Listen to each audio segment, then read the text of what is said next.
I was born 1928 in Glendale, California.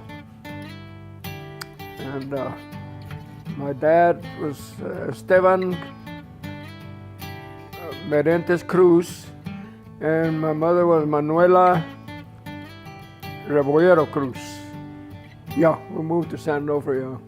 So I was raised there until I was 15. Then we moved out of there. We worked on the farm there, and the Marines made a road about 1.5 miles from the freeway, from 5 or 101. They made a road they call it Basilone, and about 1.5 miles in, we live right next to that road that they built, and there was a house there with actually it's a 1-bedroom house, and about 8 kids lived in it, and then finally there was another house about 50 yards away that one of my mother's uncles used to live, and he died, and then we moved into it. All the boys moved into one room and the girls in the other, and there were rooms about this size here, 2 rooms, and they had a porch, and I used to sleep in the porch because I didn't want to sleep with my brothers in the same bed. So, but I just keep thinking when it's cold, I keep thinking, oh, I used to live there. We had no heaters, and I had nothing, And when they woke us up, we'd get dressed and rush over to my dad's house, where they had the stove going, and get around the wood stove and warm up. But we never had a heater at all, any kind. And it was a rough life compared to what I see now. It was a rough life, but we survived it. You had to be responsible for chopping wood and working. Oh, yeah. But my dad, I don't know why he used to do that, but he used to pick on me all the time that when I had to be in charge, being the oldest, and then my brothers would say, I'm not going to do what you say because my dad said this, and then I used to beat the hell out of them, But my dad says, I told you to tell him what to do, now I tell you to beat him up, So he'd hit me, so. But they were ornery, they just wouldn't help me, and I was the oldest, and and we had a wagon, Skipper, was it the red wagons they gave us for Christmas. In less than a month, that thing was gone. The wheels are all wobbly because we loaded it up with wood, and we had to hold on to it to bring it back up to the house. And every year, it just got worse and worse. We had to go further to get the wood because, we was using it all up. And I got a saw out there that my dad bought me when I was about 12 or 13 years old. It's a 1-man saw, or you can use it as a 2-man saw, And when my dad and my mom moved, that thing disappeared, and Margie had it. So I said, I want that back, I'll give it to you when I'm gone, and But that's one of my things my dad gave me when I was little, So one of my toys. How many total were in your family? Total? Yeah. 10. 3 older sisters were born in Santa Ana, I think. And then they went to Glendale, and then from Glendale they came to San Onofre, and then from there on they had the rest of them from Stevie on down. And but I think they were mostly all born through midwife, Some of them had doctors on them. I know Lawrence and Margie, I think, had doctors. And then one of my little sisters died when she was about 8 months, and she had a doctor too when she was born. But she died of pneumonia. She was 8 months. See, my mother was working, and she left her sister take care of it up in San Ana. And she got a cold, and she didn't take, she didn't know a cold's a cold, And she got pneumonia, and she didn't know it. And my mother went over and picked her up, took her to the hospital. On the way to the hospital, she died in her arms. She was too far gone. But we stayed at San Onofre for a long time, till I was about 15 years old.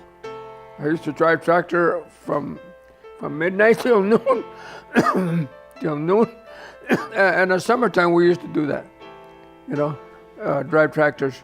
But I used to go to work every day after school. So that kind of brought me away from school and started flunking me, So I wouldn't go to school because I had a little tear in my pants, Everybody used to go to school with brand new clothes and all that. We didn't have that. So I felt embarrassed, so I told my dad I was going to quit, When I turned 16, I quit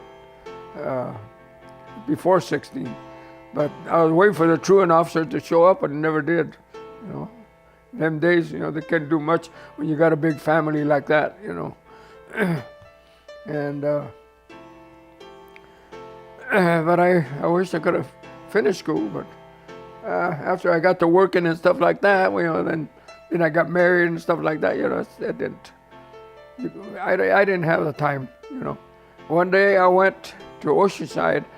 Instead of going to sleep, I showered and went to Oceanside, and that's when I met Carrie, that lady that I take out to go to the casino and stuff. I met her 70 years ago. I just got off the bus and went down to the pier, and I was leaning against the railing looking down, at the beach, and these three girls come by there and then says, "Hey, how you doing?" And I start talking to them, And Carrie walked up to me, and I said, we talked for a little bit, and then they left. And then I wanted to go back again, but I couldn't, because that same night that I went back, I didn't sleep at all. And I went back to work, and about sunrise in the morning, the sun started coming out, and man, I started feeling asleep with the warmth of the tractor and the noise, And there was a ditch across at the end of the field where the road was, and that ditch is in case you fell asleep, it'll wake you up.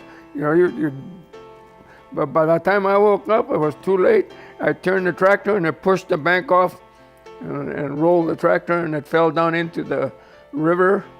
And I grabbed the hold of the back end of the gas tank, and fell and threw myself into the river.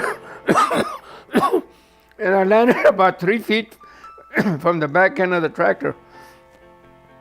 And it hadn't been for the bank, when the tractor went over, the plow got caught on the bank, and I used to have a trip ring, so in case it got caught into a rock, it wouldn't break the plow, and it unhooked. Otherwise, that'd have killed me right there. And so I just, across the river, there was another tractor over there that was working. And I went and called him and told him that I'd rolled the tractor in the water, and he came with me, and we started to get to the tractor, and my dad was already digging over there, see if he could find me under all the stuff, and finally he seen us, and then after that he wouldn't let me go out, and I don't blame him, because that was scary. So how old were you when that happened? Oh shit, about 15, 14, something like that. I don't know how they got through with the law. Of course, they didn't enforce them in them times. You had to be 16 all the time to work and all that, and we used to work when we were real small, But it was scary. And I know I had to be either 14 or 15, either in 44 or 45. They put me on a field way over there where there's nothing I could hit but nothing but an electric pole, you know. And I couldn't turn the tractor over or nothing, you know. But they didn't know that I had gone out the night before. The boss didn't, but my dad did. So you remember at that time what they would pay you? Oh, jeez. I think it was 85 cents an hour. That was nothing. And then I tried to get $1 from them, and they wouldn't go for it, so that's when we moved, I think. My dad said, well, you know, Briggs will pay you more over there, so we went over there, you know.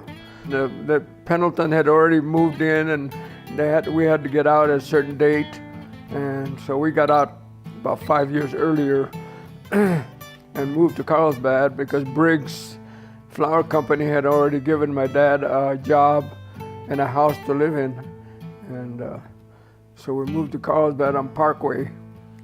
We used to load trucks and unload trucks of flours, gladiolas, with big cans, all of us, and they'd give us 10 cents for the whole damn truck, you know, just me and Stevie and Bobby, you know, and it was a lot for us.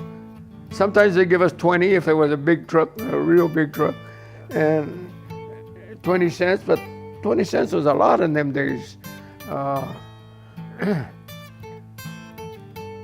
But every time I look at a Baby Ruth or a little thing like that, they used to give a nickel for those 3 cents, and now they're 65 cents, you know,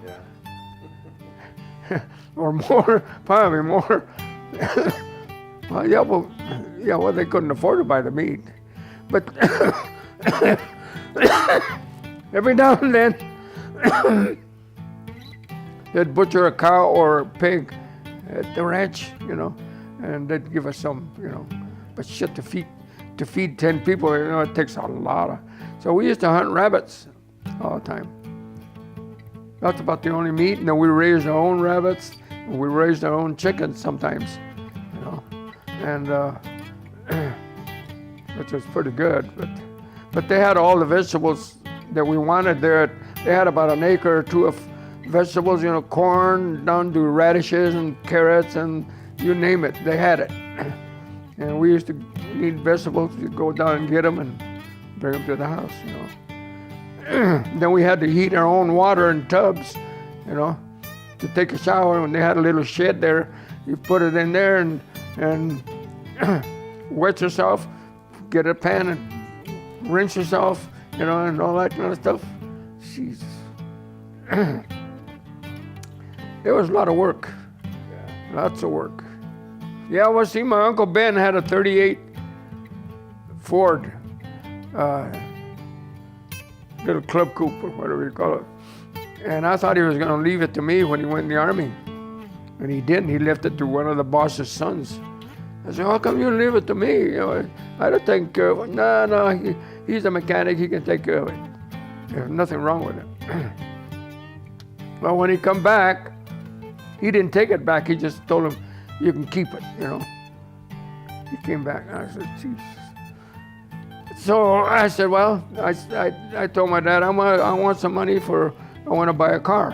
And he said, well, we haven't got any money right now. I said, well, from now on, I got so much, you know, so I can buy a car. So he gave me some $250 or something like that. I bought a 34 Ford Club Coupe. And I had it 3 weeks, and Stevie said, let me drive it. And so he went out and got on the Marine Road on Barcelona, and he got on there and made a left turn, and he said he signaled, but a guy on a motorcycle came by, took off the fender on the left side, the radiator and everything, and just demolished the front of the car. And the guy said, I'm not going to report it, you know, but he blackmailed my old man a couple of times. There's so much money, you know, but he stayed crippled. So anyway, the guy came back years later and wanted to collect again. We told him, no, we're going to just take it to the law. We'll let them settle it. We never heard from him again. But Stevie wrecked it right away. I said, oh, Jesus. But we drove it, me, Chubby, Charlie Barnhart, everybody drove that car, you know? And that thing was just running damn near nothing. We used to go to Indio, to Palomar, and all over the place on that thing. You know what? The funny thing is, I come back and I ask my brother Bobby, where's that car? He says, I don't know. I don't know what happened to it. I said, what do you mean you don't know? You were here, you know? And he says, I don't know what happened to it.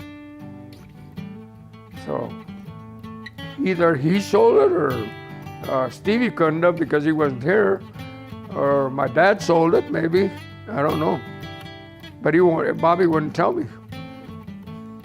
what happened to it. It was a nice little car too. We get tired of the body style, we changed the body style. Me and Charlie Barnhart and all those, we changed the body style, and everybody loved the little car. Oh yeah, I joined, well, I got drafted in the Army in 1946 in March, and we left and went to, let's see, yeah, we went to Camp Beale. From there, they shipped us over to Little Rock, Arkansas, Camp Robertson. And we trained there. And then from there, they sent us back over here to Washington, Tacoma, Washington. We were in Fort Lewis there in the 2nd Division. And we stayed there 6 months. And then we re-enlisted in the regular Army, thinking that we could get out before the draft was lifted. But we didn't. We screwed ourselves there for about 6 months. We got out 6 months later because we had to serve a year, you know. But during that time that we went to Anderson, Alabama, and we guarded prisoners there, Germans. We guarded them there, and then after that, we came home. It came on a delay route, so we stopped at home for 9 days, and in those 9 days, me and Lola eloped to Arizona, and we got married. And on September 28th. September 28th. Tell me when you met her, how that happened. Oh, when I met her, that was before I went in the Army. I think I was about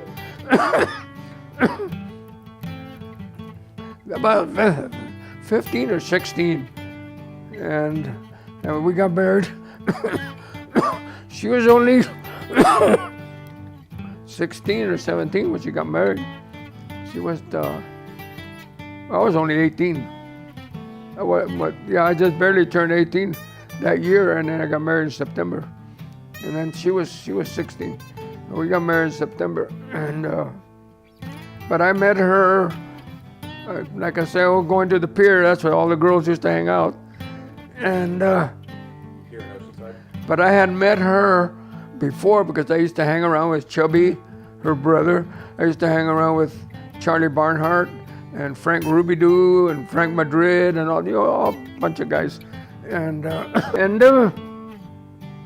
anyway, I met them going down to the pier one day, and I stopped and talked to them, and they were going down to the pier, so I walked them down to the pier, and I got a little palsy-walsy with your grandma, and stuff like that, and I dated her out and stuff like that. And that's when it all started, you know. And we were real young, but I used to go to the house and drink like a fish. Me and all the other guys too, you know.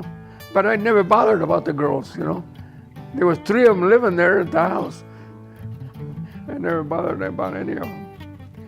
It was bad over there. It's just that I wasn't in the war, but I was over there pulling guard duty in that snow, and oh man, it was cold. And we didn't have enough clothes on. If you put too many clothes on, you wouldn't be able to walk. You know, so we used to wrap newspapers around our feet, you know, and then put our socks on, then our boots on. That helped a lot. But then one day I was on the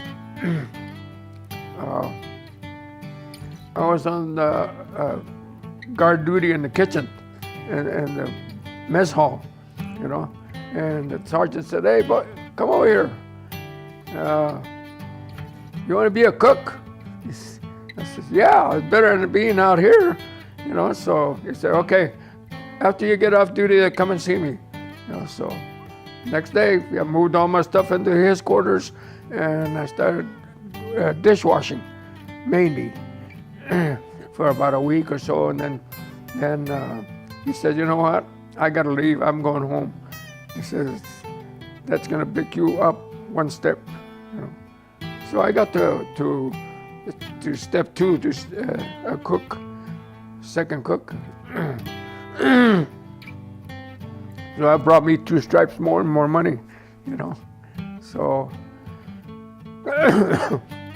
it was good as far as, but cold and poverty over there is bad. You go to the dump, take stuff to the dump, and you see nobody around. All of a sudden, you see on the holes, on the little bank over there, you see people just popping out. They get the egg shells and lick them all dry and all that. Oh man, what a pity! It's terrible. Yeah, I got discharged September. What was it? 47. Yeah, but what date? It just says September. Oh, September. Yeah, I got discharged from the Army in September, and I went to live with my dad for a week or so, and until I got a place to live in Oceanside. And my dad wanted me to stay working at the ranch there, making $1 an hour. I said, "Dad, that's old stuff." I said, I can't afford living like that, $1 an hour, you know. So he said, "Well, what are you going to do? You get over there in the union, and you have to pay the union dues and this and that." And I said, "Well, I'd rather do that and get double the money that I'm getting here, you know." So I joined the union because when you get out of the service, they give you 52 checks. I don't remember how much it were. I paid my union dues with that, the membership. And the first week I went out there, and when I signed up, and okay, I'll be back. It must have been on a weekend, because I think I said I'd be back Monday. And I went back on a Monday, and the phone rings, and the phone used to ring, and all the guys rush out of the office, you know. They didn't want to collect because they either had a check coming the next day or unemployment check or that day, you know. So they didn't want to go, and they didn't want to go. And he says, "How about you? That's what I'm here for." So I got a job right across the street from the business, from the hall. I got a job there, and I worked for about a month there, and I worked 6 months with that guy, you know. So that brought me up, you know, double the money of what I was originally used to make, you know. So what was it that you were doing when you first started? Well, they used to pour cement, and I used to pull nails off of the 2x4s to reuse them, you know, and stuff like that. And the guy liked the way I worked, but he said he was going to be slow for a week. So I said, okay. But I already had lined up being a hot carrier. I had already lined it up with Sally's husband, my brother-in-law. And so he got me a job hot carrying. Oh man, that was hard. It was so hard. I think I was carrying more weight than I weigh myself, you know, at the hod. At first it was heavy, but after that you get used to it. But then I screwed up my back by putting all that weight that compressed my vertebrae down to about half of what the other ones were, you know. And but luckily right now I just barely feel it, you know. I thought I was going to have a backache for the rest of my life, but sometimes I don't even feel it. But I plastered for a while, and then from Oceanside I moved to Vista, and a little old shack there. I only had a two-room thing as big as this thing. This one room here. Just the kitchen, dining room, and a bedroom. That's it. The bathroom, you had to go outside the public bathrooms. And I stayed there for a while. Then I worked I worked a deal with my mother-in-law that I could stay over there and help her remodel her house inside. And I replastered it, lathed it and plastered it and stuff. And then there's the guy that owned a bar in Oceanside, had some houses on Bobby or up on the hill there where the school is. And we rented up there. And I don't remember how much the rent was. 45 or 65 or something like that a month. And that's when I started building the house over here. In I don't know, it was 55, because we moved in 56, April 56. It had to be in 55 that we started it. And in 56 we moved in. The same day Bobby, my brother, got married. So I didn't get to go to the wedding. I went to the reception, but I didn't go to the wedding. So that was 60 years right there that we stayed there. While we were building it, the guy said, I'll buy the lot and then you pay me $100 a month as we build it. I said, okay. So he got it built in less than, I don't know how many months. I think I owed him about $400 and well, I still owe you some money. I said, don't worry about it. Forget it. So I think I got it for about $800 a lot. And we got a deal because the guy that owned the lots knew my mother-in-law, and she gave us a break. So I said earlier that when I moved to Vista, then I had already started in the hot carrying, and then the guy I was working for, I started plastering. He says, hey, you're pretty good at that. He says, I'm gonna get another hot carrier so he can help you and you can spread more, But he never cut my wages. He left my wages up there. And I said, well, I was gonna tell you I couldn't afford you taking my wages away from me, and he said, no, I wasn't gonna do that. And I learned to plaster real good and make pretty good money all the way through. Shit, I was 80 when I quit. Every year we've been, since my mother passed, we've been having gatherings over at the park in Carlsbad. And we seem to draw a lot of people from Colorado, Washington, Arizona, and Coeur d'Alene, Idaho. And they all come, and we all have, all the people around here, I think it's more than 100 people. And we all have, it's a potluck thing, and we all have a good time every year. Yeah, doing all that plastering and stuff. I filled the house up with kids, and